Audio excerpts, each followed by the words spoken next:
Hoje vou analisar um detalhe de um contrato que considero que não ganhou a atenção que merece. Trata-se do contrato de serviços advocatícios do escritório Barsi de Moraes, realizado com o Banco Master e cujos trechos vieram a público por meio da jornalista do Globo, Malu Gaspar. Meu nome é Emerson Zanin e este é o canal Auditando, onde as análises estão amparadas em minha experiência de mais de 30 anos no segmento financeiro, sendo que desses 20 anos em auditoria.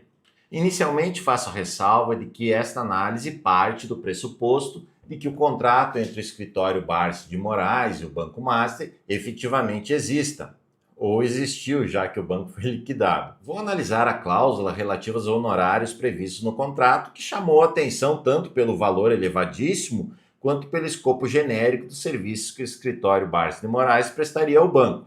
Vou colocar na tela. Aqui temos a cláusula 10 do contrato divulgado pela jornalista Malu Gaspar, onde está previsto que para o cumprimento do objeto do presente contrato, cujo prazo de vigência será de 3 anos, são estipulados os honorários advocatícios devido ao escritório Barsi de Moraes Sociedade de Advogados da seguinte forma. O pagamento a título de prolabore de 36 parcelas mensais e sucessivas no valor de 3 milhões líquidos. Cláusula 11. Os valores descritos na cláusula 10A são líquidos, sendo descontados os tributos incidentes em um total de 17,73%. Aí vem a descrição de todos os tributos incidentes, imposto de renda pessoa jurídica, PIS, contribuição social sobre o lucro líquido, COFINS, já incide diretamente na nota fiscal. E o restante, de 11,58%, será recolhido pela contratada conforme determinado pela legislação. Desta forma, os valores mensais de prolabore mencionados no item A da cláusula 10ª acima terão valor bruto de R$ 3.646.529,77 a serem depositados pelo contratante até o 5º dia útil de cada mês. Perceberam que a definição do valor bruto do contrato de R$ 3.646.529 mensais partiu da definição do valor líquido de 3 milhões? Ou seja, temos um valor líquido total de 108 milhões durante 3 anos e um valor bruto de R$ 131.275.071 ao longo dos 3 anos de vigência do contrato. No mundo empresarial, denominamos essa técnica de definição de valor de gross up, em que o cálculo parte do resultado líquido pretendido pelo prestador e a partir dele se recompõe o valor bruto, considerando os tributos incidentes. Sei que vocês podem estar pensando, Zanin, mas toda empresa, na hora de definir o preço de venda de um produto, embute o preço dos impostos no seu custo. Então, qual é o problema? É aqui que farei algumas ponderações. Não tem nada de legal, mas vocês já se depararam com esse tipo de contrato? Se fosse comum, todos os contratos seriam assim, e na prática não são. O normal é os contratos definirem o valor bruto e não especificar detalhadamente o valor dos tributos incidentes. Ou seja, o prestador do serviço deve apresentar o seu preço final, já prevendo os encargos tributários que terá que recolher. Do jeito que foi realizado, não transparece o seguinte: eu quero 3 milhões limpos todo mês na minha mão, e você se encarrega de calcular aí quanto será o valor bruto. Pelo menos é essa a impressão que eu tive. Além disso, quando é apresentado um valor redondo de 3 milhões, não soa que o cálculo foi definido muito mais a partir de uma percepção de valor da marca do escritório do que propriamente de uma estimativa de quantas horas de advocacia seriam despendidas para prestar o serviço que estava sendo contratado? Essa técnica de definição de preço contratual a partir do gross up é mais comum em contratos em que o prestador de serviços é estrangeiro e não conhece bem a legislação local, especialmente a nossa, né?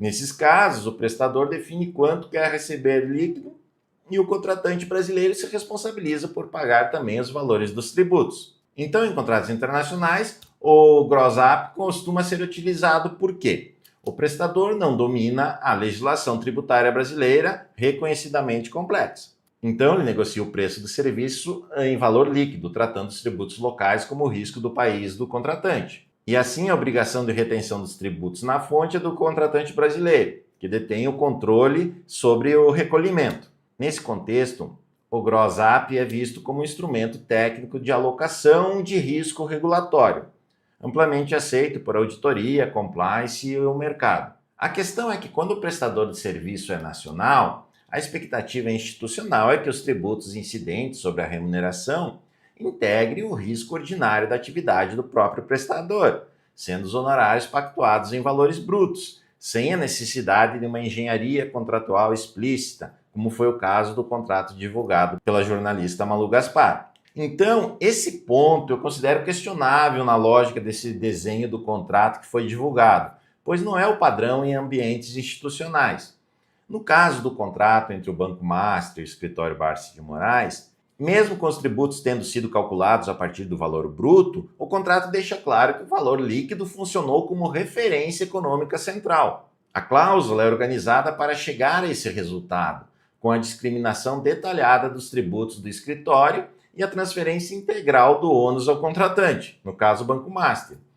Em outras palavras, o texto contratual transmite que os tributos que caberiam ordinariamente ao prestador, no caso o escritório de advocacia, foram deslocados totalmente para o cliente. Volto a dizer, isso não é ilegal, mas do ponto de vista institucional não pega bem. Aqui entra a leitura de auditoria e compliance.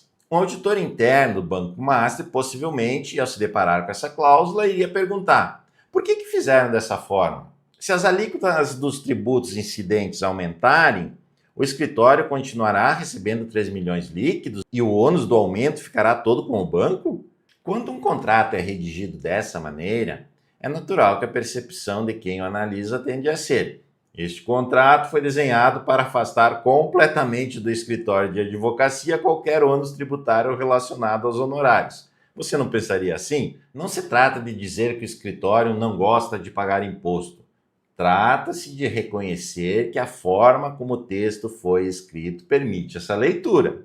Outra leitura possível é de que, caso o contrato viesse a público, como de fato veio, a percepção seria de que o escritório Barsi de Moraes estaria recebendo apenas 3 milhões por mês, e não 3 milhões 646 mil.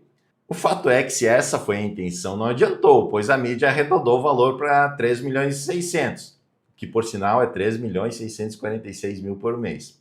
Enfim, em governança, o que o contrato comunica é tão relevante quanto o que ele juridicamente permite. Para quem julga tributos, contratos e a atuação do Estado, um texto que aparenta transferir integralmente ao tomador do serviço o custo tributário próprio do prestador não é confortável. A crítica aqui não é jurídica, ela é institucional. Quando isso ocorre, surge a percepção de que o prestador não aceita absorver nem mesmo o risco tributário normal da própria atividade.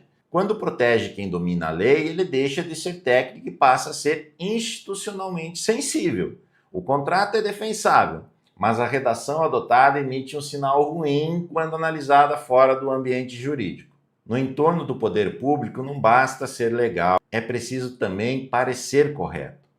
Então gostaria de ouvir a opinião de você sobre essa forma de estabelecer contratualmente o valor do serviço de advocacia. Comentem aqui no campo de comentários se gostaram dessa análise. Peço curtir o vídeo, se inscrever no canal. Fiquem bem e até a próxima.